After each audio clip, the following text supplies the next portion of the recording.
ప్రధాని మోదీ పొదుపు మంత్రాన్ని రాష్ట్రాలు ఆచరణలో పెడుతున్నాయి. మిడిల్ ఈస్ట్ వార్ నేపథ్యంలో ఇంధన పొదుపు, దుబారా ఖర్చులపై మోదీ పలు సూచనలు చేశారు.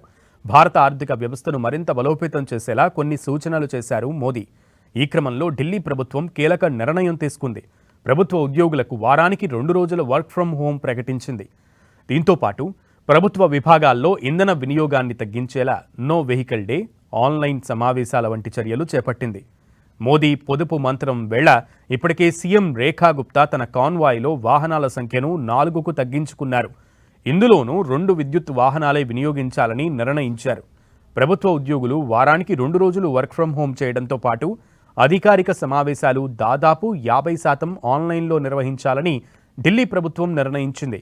అధికారిక వాహనాల వినియోగాన్ని తగ్గించేలా మంత్రిత్వ శాఖ అధికారులు ప్రతి సోమవారం మెట్రోలో ప్రయాణించి ఆఫీసులకు రావాలని ఆదేశించింది. ఇందుకోసం ఉద్యోగుల ప్రయాణ భత్యం 10% పెంచింది.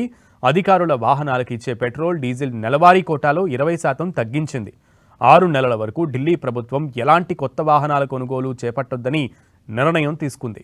ఏడాది వరకు మంత్రులు గాని, ప్రభుత్వ అధికారులు గాని ఎలాంటి విదేశీ పర్యటనలకు వెళ్లొద్దని నిర్ణయించింది.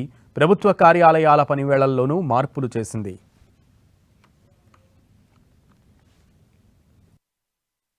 दिल्ली सरकार में 2 दिन हर हफ्ते वर्क फ्रॉम होम रहेगा। 2 दिन हर हफ्ते वर्क फ्रॉम होम रहेगा और इसी तरीके से प्राइवेट सेक्टर्स में भी हर एक कंपनी, इंस्टीट्यूशन उनको कहा जाएगा कि वर्क फ्रॉम होम करें 2 दिन के लिए। ये एडवाइजरी होगी। हर मंडे को हम मेट्रो मंडे के रूप में काम करेंगे, जिसमें हम सभी मंत्री, हमारे सभी वरिष्ठ अधिकारी और कर्मचारी जहां संभव हो मेट्रो से ऑफिस जाएंगे और वापस आएंगे। निकालूंगा नो व्हीकल डे, हम सब लोग इच्छा अनुसार उसको हम करेंगे। ये हमारी जनता से, दिल्ली की जनता से अपील है।